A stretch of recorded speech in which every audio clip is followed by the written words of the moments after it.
Her mission was simple: seduce the human, but now she's expecting his baby. Liraya sat in the cold metal chair, her hands resting on the smooth table, as the commander's voice echoed in the small room. Your mission is simple, he said, sliding a thin data pad toward her. Seduce the human, earn his trust, and bring back the information we need. Her bright golden eyes scanned the image on the screen. The man was tall, dark-haired, with a calm expression that gave nothing away. His name was Ethan Cross, a human soldier stationed on the outer ring of the Virelia space station. To Liraya, he looked like every other human she had seen, but her commander's tone told her. This one was different. You have 1 month, the commander continued. He cannot know your real purpose, and you must not get attached. The last word made Liraya's lips curl into a small smile. She was the best at her job, and she never got attached. Humans were easy, she thought. They liked attention, flattery, and a little mystery. By the time she was done, this Ethan Cross would be nothing more than another mission completed. Later that night, she walked into the dimly lit bar on level 6 of the station. Music hummed low in the background, the smell of strong drinks mixing with the metallic scent of the recycled air. Her sharp eyes found him immediately, sitting at the far corner table, leaning back in his chair with a quiet confidence. He wasn't talking to anyone. His gaze moved slowly around the room, like he was reading everyone without saying a word. When his eyes met hers, she expected him to look away. Instead, he kept looking, steady and calm, as if he already knew why she was there. Liraya moved toward him, her steps slow and graceful, the kind that always drew attention. She stopped at his table and tilted her head. Mind if I join you? She asked, her voice smooth like warm silk. He didn't smile, didn't offer a polite nod like most humans would. Instead, he studied her for a few seconds before saying, You can sit if you tell me your real reason for coming over. The words caught her off guard. Usually, humans played along, eager to believe whatever stories she told them, but Ethan seemed immune. It made her curious. I'm just looking for company, she replied with a light shrug, sliding into the seat. Across from him, he raised an eyebrow, but didn't argue. They talked for a while, though she noticed he avoided personal details about himself every time she tried to turn the conversation toward the military or his work.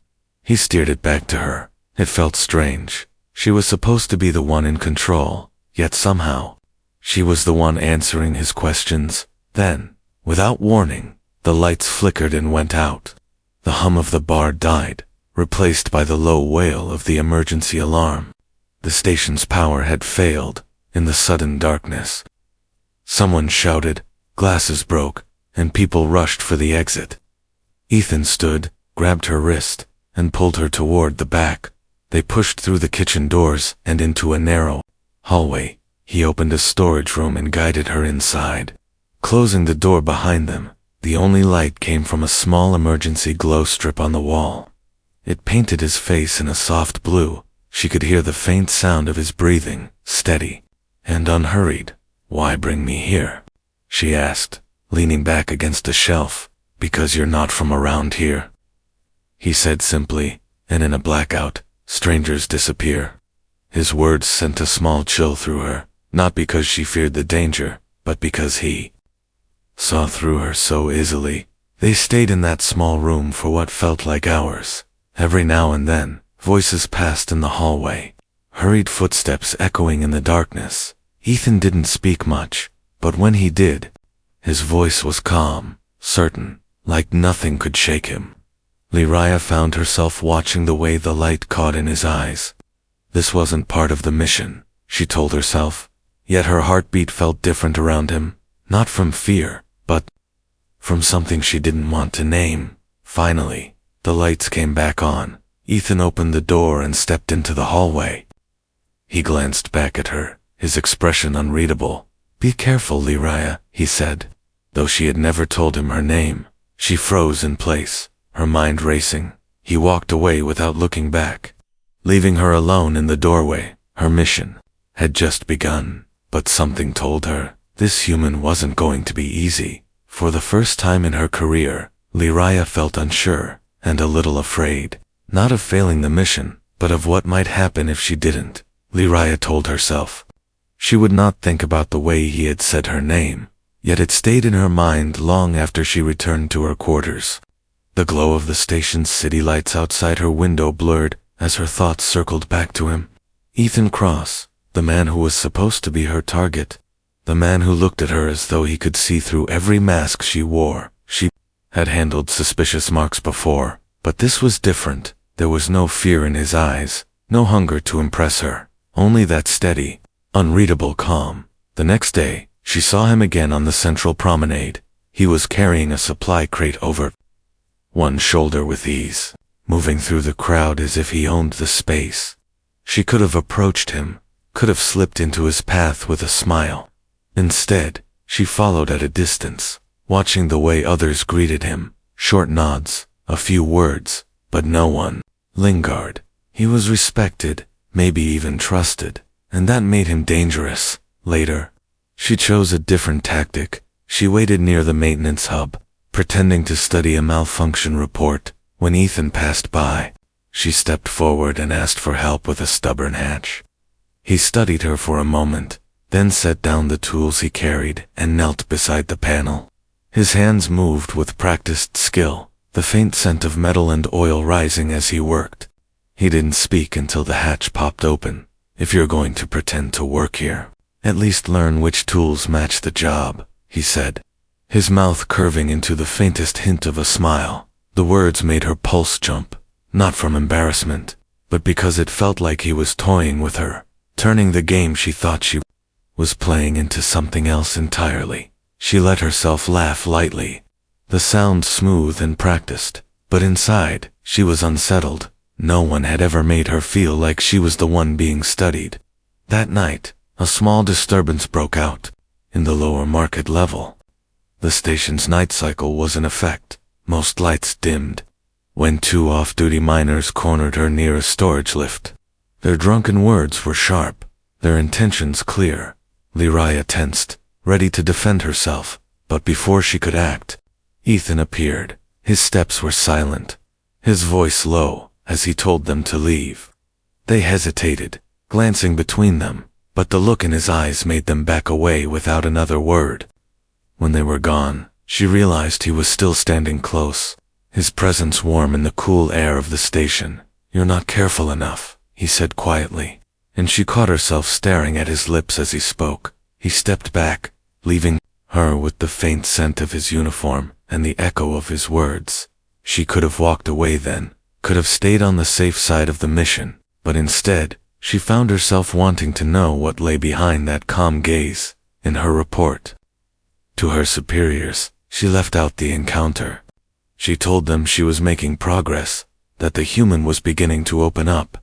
In truth, it was she who was starting to lose her grip. Every conversation felt like a test she couldn't pass. Every glance from him seemed to ask a question she didn't want to answer, and deep down, she knew she was crossing a line, one step at a time, without meaning to stop. Days turned into a quiet rhythm she hadn't planned for. Liraya would see Ethan in passing, sometimes in the training bay, sometimes in the long steel corridors that curved with the station's ring. He never sought her out, yet he was always there, like the pull of gravity she couldn't ignore.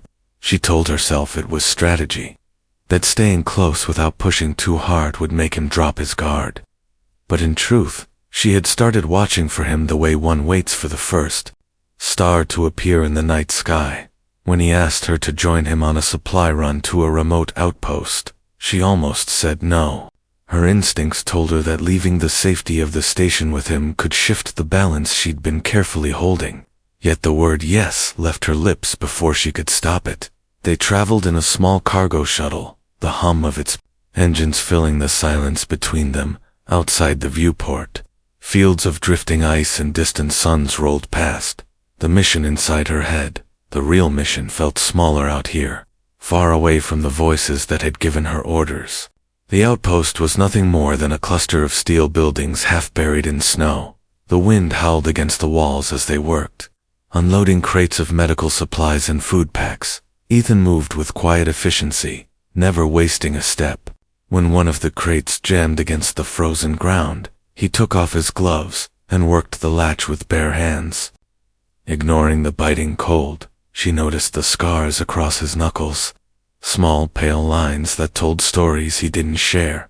Inside, a heat generator struggled to push back the cold. The air smelled faintly of burnt metal. Ethan set down his pack and handed her a steaming cup of something that wasn't quite tea. She wrapped her hands around it, feeling the warmth seep into her fingers. He didn't ask questions about her, not this time. Instead, he spoke about the supply routes, the dangers of the outer colonies, and how easy it was to disappear if you wanted to. She listened, not because she needed the information, but because she liked the sound of his voice against the wind outside. When they prepared to leave, the storm hit without warning. The wind rose to a roar, snow slamming against the small shuttle. Like shards of glass, the pilot's voice crackled through the com, saying they'd have to wait until it passed. Ethan didn't complain, just found an empty cargo bay and spread out to heat blankets. They sat across from each other in the dim light. The sound of the storm, a steady drum round them, for the first time. Lyria let the silence stretch without trying to fill it. She studied the lines of his face, the calm way he sat, the way his eyes sometimes flicked to hers and then away. She wondered if he could feel the tension hanging between them, the pull neither of them had named. She told herself again that it was part of the mission, just a step toward the moment. He would let down his guard, but deep inside, a truth she didn't want to face was beginning to grow. The storm raged on, the walls of the cargo bay trembling with each violent gust. The dim emergency light cast long shadows, softening the hard lines of the steel room. Lyria pulled her blanket tighter, not because of the cold, but because she could feel his presence across from her, steady and unshaken. She had been trained to control her breathing, her voice, even her thoughts when near a target. Yet here, with the wind howling like some ancient beast outside, she felt something slipping. Ethan shifted closer, not speaking, just moving until the edge of his blanket overlapped hers. The warmth was immediate, a small pocket of comfort in the frozen air. She looked at him, meaning to say something sharp, to push back the closeness, but the words died before they formed. His gaze wasn't calculating, wasn't mocking. It was human, in a way that unsettled her more than any trap could. They talked then, in low voices, about things that didn't matter to the mission. He told her about a river near his home, the way the light turned the water gold at sunset. She found herself telling him about the twin moons of her childhood world, about the night she climbed to the highest cliff, just to watch them rise. It wasn't information she would ever give an enemy, but here it spilled out, as natural as breathing. The storm grew louder, rattling the bulkhead, and for a moment, the light flickered out, plunging them into complete darkness. In that blind space, she felt his hand brush against hers, slow, unhurried, a question without words. She didn't pull away. When the light returned, they were still closer than before, their faces just a breath apart. The moment hung there, fragile as thin glass, and then it broke, not with words, but with a touch that erased the lines she had drawn around her mission. She told herself it was for control, a way to seal the illusion she had been building, but, even as she moved toward him, she knew she was lying to herself. When the storm finally eased, and the shuttle's engines roared back to life, they didn't speak about what had happened, yet everything felt different. The air between them carried a weight she couldn't name, and deep inside, she knew the mission had shifted in a way she couldn't reverse. Back on the station, the artificial sunlight felt harsher than before. Lyria walked the crowded promenade with her hood low, replaying the storm night in her mind like a secret she couldn't file away. The mission report sat untouched on her console, the blinking reminder light, a silent accusation. She knew what her handlers wanted to hear: progress, access, control over the human soldier. But every time her fingers hovered above the keys, she thought of his voice in the dark. his hand against hers, and the lies felt heavier. The message came anyway, sharp and cold through her private channel. "You're falling behind, operative." Her handler's voice carried no warmth. "Get the information now, or we will send someone else to finish the job and clean up the loose ends." Loose ends, she knew, meant Ethan. Her stomach tightened. The unshakable confidence she once wore now splintered with something that felt uncomfortably like fear. She found him later in the training bay, sparring against two Marines at once, moving with a focus that made her forget to breathe. He spotted her, ended the match, and walked over without a word. The silence between them was different now. Not avoidance, but awareness. She wanted to tell him everything, to drop the mask and let the truth bleed out. But the words caught in her throat. That night, she stood by the viewport of her quarters. The stars stretched like silver threads against the black. Her comm device chimed again. Final warning. The message read, "Complete the mission tomorrow." She turned it off without replying. Her mind raced with impossible choices. Betray him and live, or protect him and burn every bridge she had ever known. When she closed her eyes, she didn't see the stars anymore. Only the look he had given her in the storm's dim light. Steady and unguarded, the thought that someone might take that away lit a fire in her chest. A heat she couldn't put out. Tomorrow, she knew, the game would change for both of them. The warning came too late. Lyria was already moving when the first shot cracked through the air. The station's lower docking bay erupted in chaos, alarms blaring as security lights flashed red across the steel walls. She spotted Ethan near the loading ramp, turning toward the sound, his hand going to the sidearm at his hip. He didn't see the figures emerging from the shadows, her people, armored in dark plating, weapons raised, moving with the precision of executioners. Her orders had been simple: lure him into this bay, walk away, and let the strike team finish the job. But her legs carried her forward instead, cutting across the open floor until she was between him and the oncoming fire. The first shot hit the wall beside her, spraying metal shards into the air. "Run," she hissed, but he didn't. He dropped to one knee, returning fire with calm, surgical aim. The air was thick with the smell of burned metal and the hiss of overheating rifles. Lyria's training screamed at her to keep moving, to take the opening and vanish, yet her body stayed close to his, covering his blind side. They moved together as if they had trained for years, falling back toward the maintenance corridor, the clash of weapons echoing behind them. They burst into the narrow hallway, boots slamming against the grated floor. Ethan grabbed her arm, forcing her to stop. "Who were they?" he demanded. His eyes were sharp, searching her face for answers she couldn't give. She swallowed hard, feeling the truth clawing at her throat. "They were mine," she said finally. The words tasting like glass. He stared at her, the sound of distant gunfire closing in.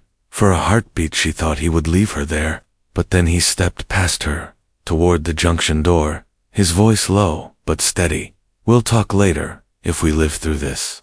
When the final blast doors sealed behind them, the silence was heavy. She had crossed the line now, not just in her mind, but in action. There was no going back, and she could see in his eyes that he knew it too. The safe house was nothing more than a forgotten cargo shelter on a nameless moon. The walls hummed faintly with the old generator's uneven rhythm, and the air smelled of dust and cold metal. Lyria sat on the edge of the narrow bunk, staring at the small medical scanner in her hands. The screen's glow painted her fingers in pale blue, the reading impossible to mistake.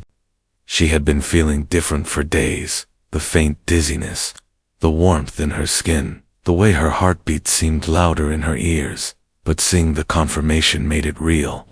She was carrying his child, the result of a night that had never been part of her mission, a night she had told herself to forget. Ethan was working on the door's locking system when she finally spoke. Her voice was quiet, almost lost under the hum of the generator. "We're not alone anymore." He turned, confusion in his eyes. Then his gaze dropped to the scanner. He walked toward her slowly, as though any sudden move might shatter the moment. For a long time, he didn't speak, just stood there, the dim light catching the edges of his face. Then he set the tool down and sat beside her. "Then we protect them," he said simply. The words carried no hesitation, no doubt. Only the same steady calm that had undone her from the beginning. Something in her chest broke then. Not in pain, but in release. The lies, the orders, the mission, they all felt distant, fading into the background of a life she no longer wanted. She leaned into him, feeling the solid warmth of his arm around her. And for the first time since she had been given the assignment, she wasn't thinking about the end. She was thinking about the future. Outside, the moon's pale light spilled over the barren ground. A new life had begun in the most unlikely place, and Lariah knew she would fight the entire galaxy to keep it safe.